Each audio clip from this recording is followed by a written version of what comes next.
All right, we'd like to welcome to the stage Hugo Cano from Amberson Coffee in Indianapolis, Indiana. Judges, please come to the stage.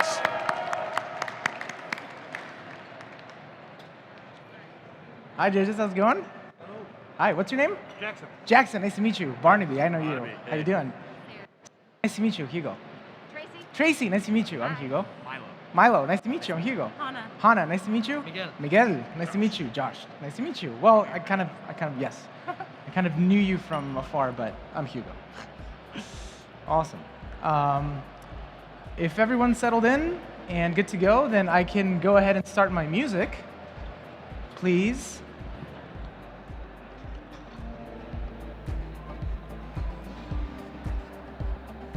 All right. Time. Welcome. A few months ago, someone very near to me asked me, how would you describe what coffee means to you in one word? After having time to reflect on this question and everything that has happened in the past couple of years, I believe that all of these events have shown us one of coffee's truest meanings, and that is that coffee means connection. Today, my goal is for us to understand how connection is crucial to coffee, and how this perspective is so important for the future of our industry. I hope you enjoy.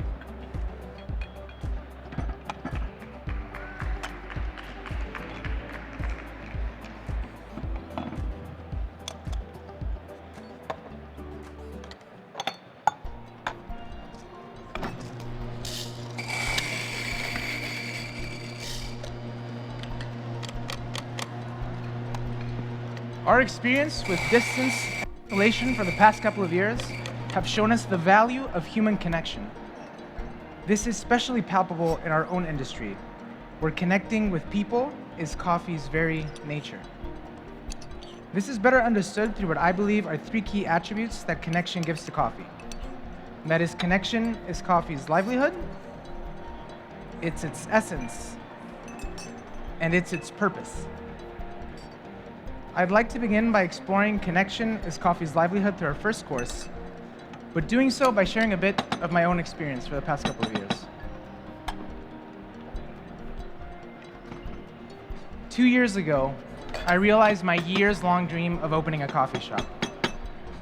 With all the high hopes to start a new year, I moved to Indianapolis on March 1st, 2020, and I signed a lease to a space. 15 days later, we went into a nationwide lockdown. After having to adapt our original idea for the shop, and with a lot of effort, we finally managed to open the doors to Amberson Coffee in late June of that year. Our first year of being open was by no means easy, but even in the midst of these challenges, we managed to grow beyond our expectations, and we celebrated many small victories, but mostly, we were just thankful to have been able to survive. Personally, however, I went through one of the hardest periods of my life, and I suffered from a lot of loss, like so many other people around the world. Being alone and feeling isolated became almost too unbearable, and I nearly gave up on my dreams and on the shop. But it was when I was feeling at my most isolated that I fully felt that embrace from the community, even through the smallest of interactions. I learned that as a shop, we've been able to survive because of that same connection that we experienced with the community, and that is what kept me from not giving up. I realized and I learned that as humans, we cannot persevere alone. We need each other to survive and to thrive, and that happens through connecting with other people with warmth and intention. I saw this at the shop. I saw this in my own life. And I saw this in the industry as a whole.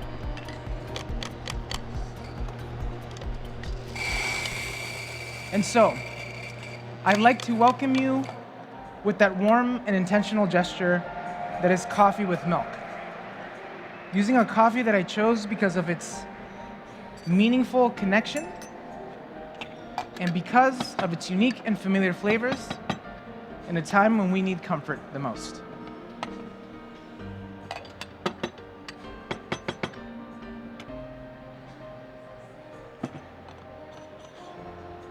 The coffee I'm using today is a carbonic macerated mixed heirloom varietal grown in the Guji zone of Ethiopia between 18 and 2,200 meters above sea level.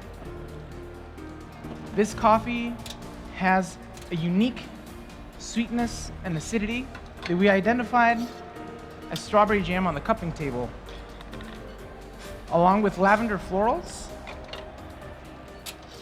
and a delicate cacao nib finish.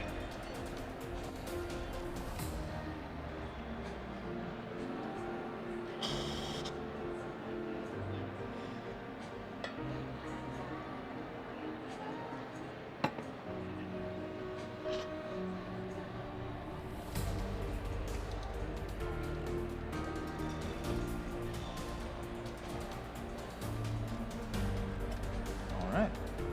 So,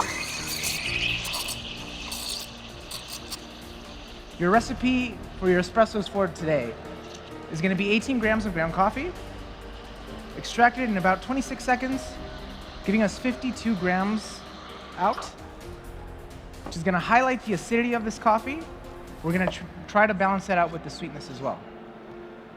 During this course, I'm going to be adding 70 milliliters of freeze distilled milk, steamed to about 140 degrees Fahrenheit, so you can better experience all of these flavors at this lower temperature.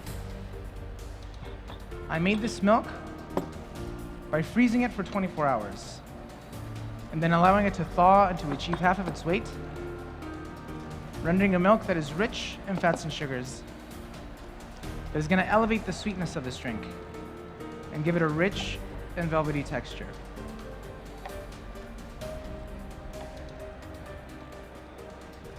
I'm going to start handing you your drinks, but I'm going to kindly ask you to please not try them until everyone has their own cup, please. Your tasting notes for this course will be chocolate malt, strawberry milk, and a sweetness of condensed milk.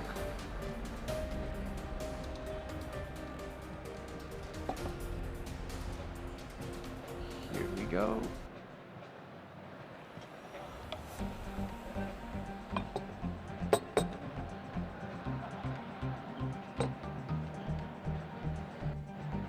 See, as an industry, we did not survive the past 2 years just because coffee is an essential need.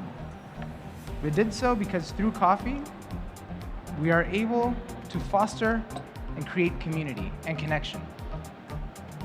That is our real livelihood. That is our essence. And that is the reason why you and I are able to be here today.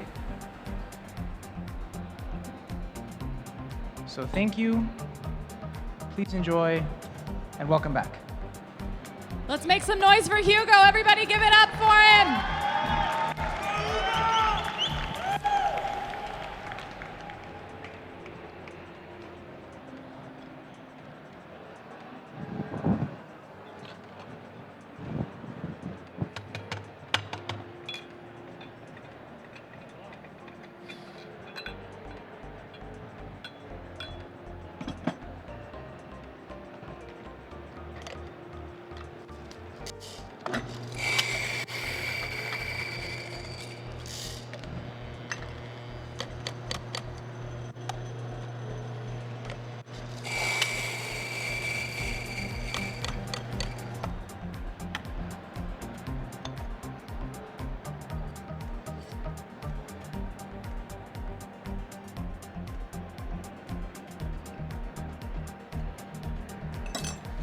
Connection is coffee's essence.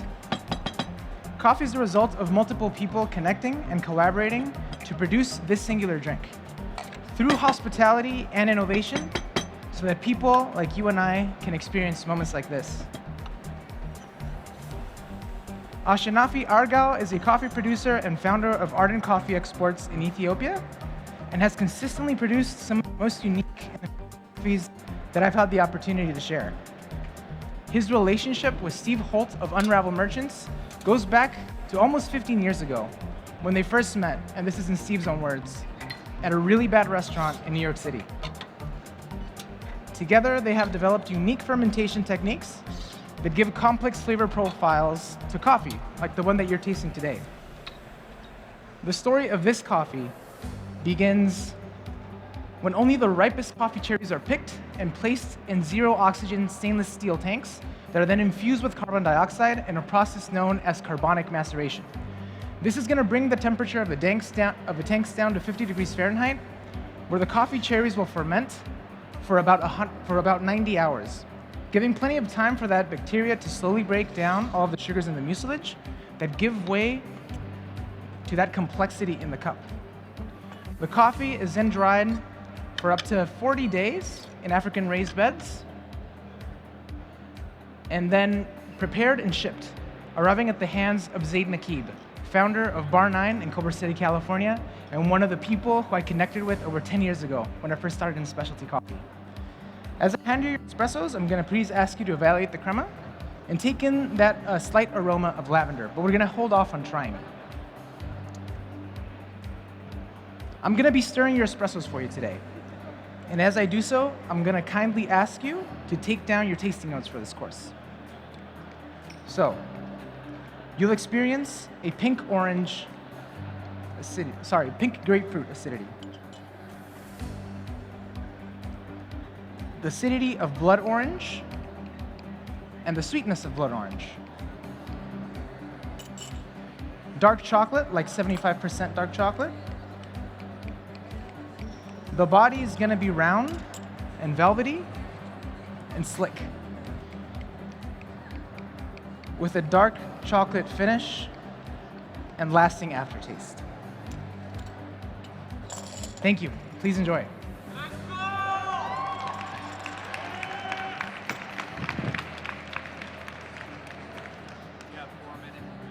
Heard that. Thank you.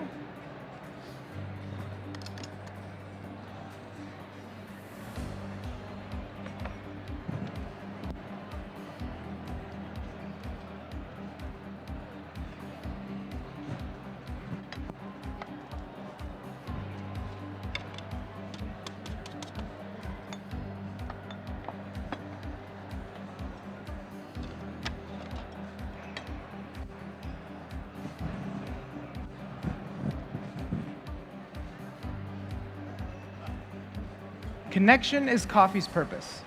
There is a tradition in my family of ending a meal with a warm cup of coffee anytime we have a guest over. Doesn't matter if it's 5, 8, or 10 p.m., that warm cup of coffee will make its way out of the kitchen and onto our tables to share with our guests. As we end our time together, I'd like to follow in that same tradition, serving you a warm cup of coffee with the hope that will inspire deeper connection and conversation between us, just like when our family does it with our guests. I'm going to be adding the flavor elements of the espresso back as singular ingredients with the goal of creating a greater effect once they come together. And we're going to start with the espresso here, which I've pulled at the beginning of the presentation and has been slightly cooling down to open up the aromas. I'm going to be adding 16 grams of a strawberry jelly that I made with 100 grams of strained strawberry puree, cooked over medium heat for 20 minutes with 30 grams of sugar. Adding this is going to open that citric acidity and add texture to the drink. Following this, I'm going to be adding 16 grams of a cacao nib tea, made with single origin cacao nibs from Tanzania that I chose because of its brightness and mellow chocolatiness. Adding this is going to warm up the drink and also transform those cacao nib notes into a more semi-sweet chocolate one. I made this tea by brewing it at the beginning of the presentation as well, with 5 grams of cacao nibs and 50 grams of water at 201 degrees Fahrenheit, and then maintained it at that temperature at the beam heater. I'm going to be mixing this all together and then reserving it to work on our next course, on our next element, which is going to be reintroducing the florals that we tried on the cupping table through an aromatic foam. I'm starting that with this liquid right here. 50 grams of water boiled with 0.25 grams of gelatin and then chilled for 4 hours to create a structure for the foam. I'm going to be adding 6 grams of egg whites. That's going to bring stability. 1 gram of lemon juice to brighten up that foam, and 2 drops of orange blossom water that are going to really open up the florals in this drink, especially through the aroma. I'm going to be shaking this and then charging it with nitrous oxide to create a foam.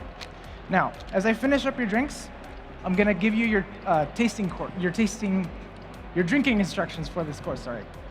So, as I serve you your drinks, I'm gonna ask you, whoop, dear me. I'm gonna ask you to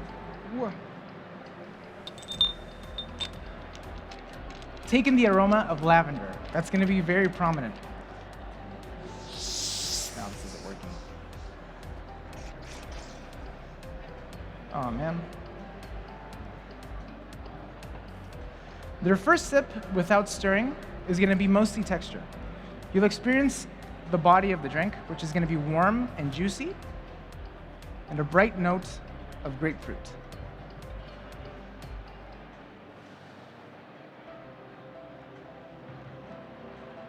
I will apologize because I don't think this foam will come out as intended, but I'm still gonna try to add it, just because it's gonna come together with the rest of the drink and create the following tasty notes. You'll experience ruby red grapefruit, sweet, throughout the drink.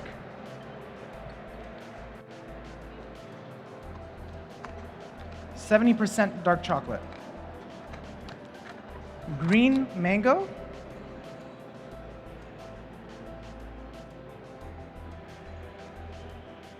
And a lasting dark chocolate finish, like 70% as well.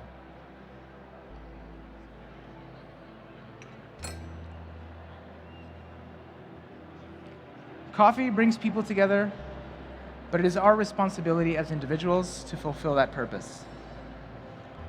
This is a plea to focus on the human side of coffee and the things that connect us, rather than the things that distance us, so we can grow together as a community and learn and grow from each other. Thank you. That's my time. Big round of applause for Hugo from Amberson Coffee. Whoop. Hugo, would you like to join me? Say a few words. Oh, sorry. I was just sorry. Yeah. Big breath. It's over. Yeah. Good job. Well done. Yeah. That's all right. How do you feel? I mean, it could have gotten better. I think I lost a piece on my siphon, but yeah, it's all right. It's all right. Happens. We had, it happens. We had fun. Yeah, we'll see. All right. Is there anybody else you'd like to shout out for supporting today? Shout out to all the people from Indy. You guys are great. The community in Indy has been amazing. My parents, my girlfriend, they've always been super supportive about everything I do. So. Gotta love the family. Yeah, gotta well love the done. family. Congratulations. Yeah, thank you, We thank really you. appreciate you here today. Thank you. Appreciate it. All right, we're going to take a moment to have a word from our sponsors, and then we'll be right back. Oh, there it is.